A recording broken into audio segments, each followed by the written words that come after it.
और हम अब बात करेंगे अगली बड़ी खबर की, जो राजधानी रायपुर से मिल रही है। भानु प्रतापपुर उपचुनाव नामांकन का तीसरा दिन है।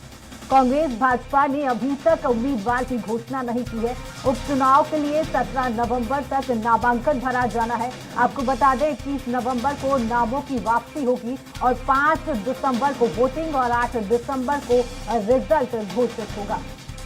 तो ये बड़ी खबर राजधानी रायपुर से हम आपको बता रहे हैं, जहां पर भानु प्रतापपुर उपचुनाव नामांकन का आज तीसरा दिन है, लेकिन कांग्रेस और भाजपा ने अभी तक अपने उम्मीदवारों की घोषणा नहीं की है। उपचुनाव के लिए 17 नवंबर तक नामांकन भरा जाना है। 21 नवंबर को नामों की वापसी होगी। ये खबर हम आपको राजधानी रायपुर से बता रहे हैं, जहां पर 5 दिसंबर को वोटिंग और 8 दिसंबर को रिजल्ट की घोषणा होने वाली है। लेकिन भाजपा और कांग्रेस ने अभी तक अपने प्रत्याशियों के उम्मीदवारों की नाम की घोषणा नहीं की है। उपचुनाव के लिए 17 नवंबर तक नामांकन भरा जाना है। 21 नवंबर को नामों की वापसी होगी। 5 दिसंबर को वोटिंग और 8 दिसंबर को रिजल्ट घोषित होगा। तो अधिक जानकारी के लिए दिलीप साहू हमारे साथ फोन लाइन पर जुड़े हुए हैं। तो दिलीप, भानु प्रतापपुर उपचुनाव के नामांकन का तीसरा दिन है, लेकिन कांग्रेस और भाजपा ने अपने उम्मीदवारों की अभी तक घोषणा नहीं की है, क्या कुछ जानकारी? जी बिल्कुल शिवांगी, भानु प्रतापपुर विधानसभा के लिए उपचुनाव की नामांकन शुरू हो गई है 10 नवंबर से और 17 नवंबर इसकी आखिरी तारीख है। आज तीसरा दिन हो गया, लेकिन अभी तक कांग्रेस और भाजपा की ओर से उम्मीदवारों की घोषणा नहीं की गई है।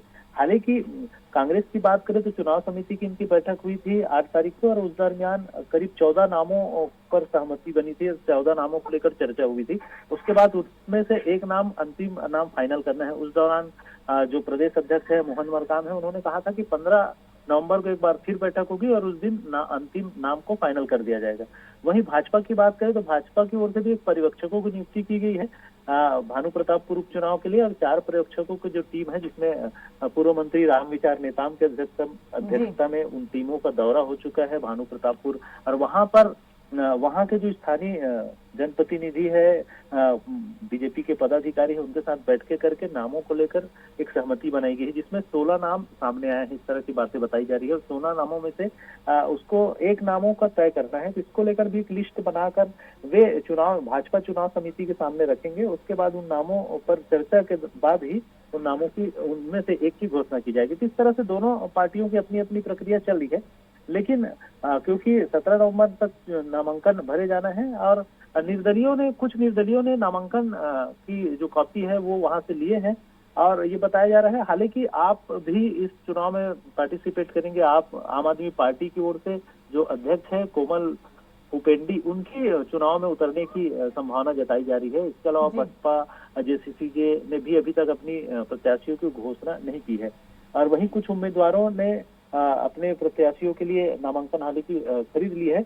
लेकिन सर्व आदिवासी समाज की भी यहाँ नाराजगी दिख रही है। सर्व आदिवासी समाज की ओर से भी चुनाव मैदान में उतरने की बात कही जा रही है। हालांकि एक सर्वमान्य नाम पर अभी तक उनकी ओर से भी कोई सहमति नहीं बनी।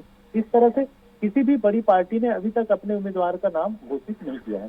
जी तो दिलीप, क्या कुछ अटकलें लगाई जा रही हैं कि भाजपा और कांग्रेस कब तक अपने उम्मीदवारों के नामों की घोषणा कर देगी, जो कि भानु प्रतापपुर उपचुनाव जो है वो नजदीक नजर आ रहे हैं, लेकिन भाजपा और कांग्रेस ने अभी तक अपने उम्मीदवारों की घोषणा जो है वो नहीं की है? जी शिवांगी, बता दें कि कांग्रेस का भी बताया जा रहा है कि आजकल में आज देर शाम हो सकता है कि नामों की घोषणा कर दे। क्योंकि प्रमुख नामों की उनकी बात करें तो जो दिवंगत कांग्रेस विधायक है मनोज मंडावी, उनकी पत्नी सावित्री मंडावी का नाम प्रमुखता से सामने आ रहा है। इसके अलावा 14 जो दावेदारों के नाम है उसमें बीरेश ठाकुर, राजेंद्र सलाम, जीवन राम ठाकुर, ठाकुर राम कश्यप, धनीराम दुर्वा, विजय ठाकुर, हेमंत कुमार ध्रुव, ललित नरेती, सोना राम चेता, राजेश कोटाई, तुषार ठाकुर और अनीता उइके का नाम इसमें शामिल है। तो इसी तरह भाजपा की भी जो बात करें तो भाजपा की भी जो चुनाव समिति की बैठक आजकल में आज होना है, तो शायद उसमें भी जो 16 दावेदारों के नाम आए हैं उनमें से किसी एक का नाम फाइनल कर दे और इस चुनाव के लिए दावेदारी पेश करने वाले जो 16 नाम आए हैं उनमें प्रबल रूप से ब्रह्मा नेताम है, इनकी दावेदारी मानी जा रही है। इसके अलावा जो अन्य नामों की बात करें तो परमानंद तेते, गौतम उइके, गंभीर सिंह ठाकुर, देवलाल दुग्गा, सतीश लाठिया, रामबाई गोटा और राजेंद्र के नाम शामिल है।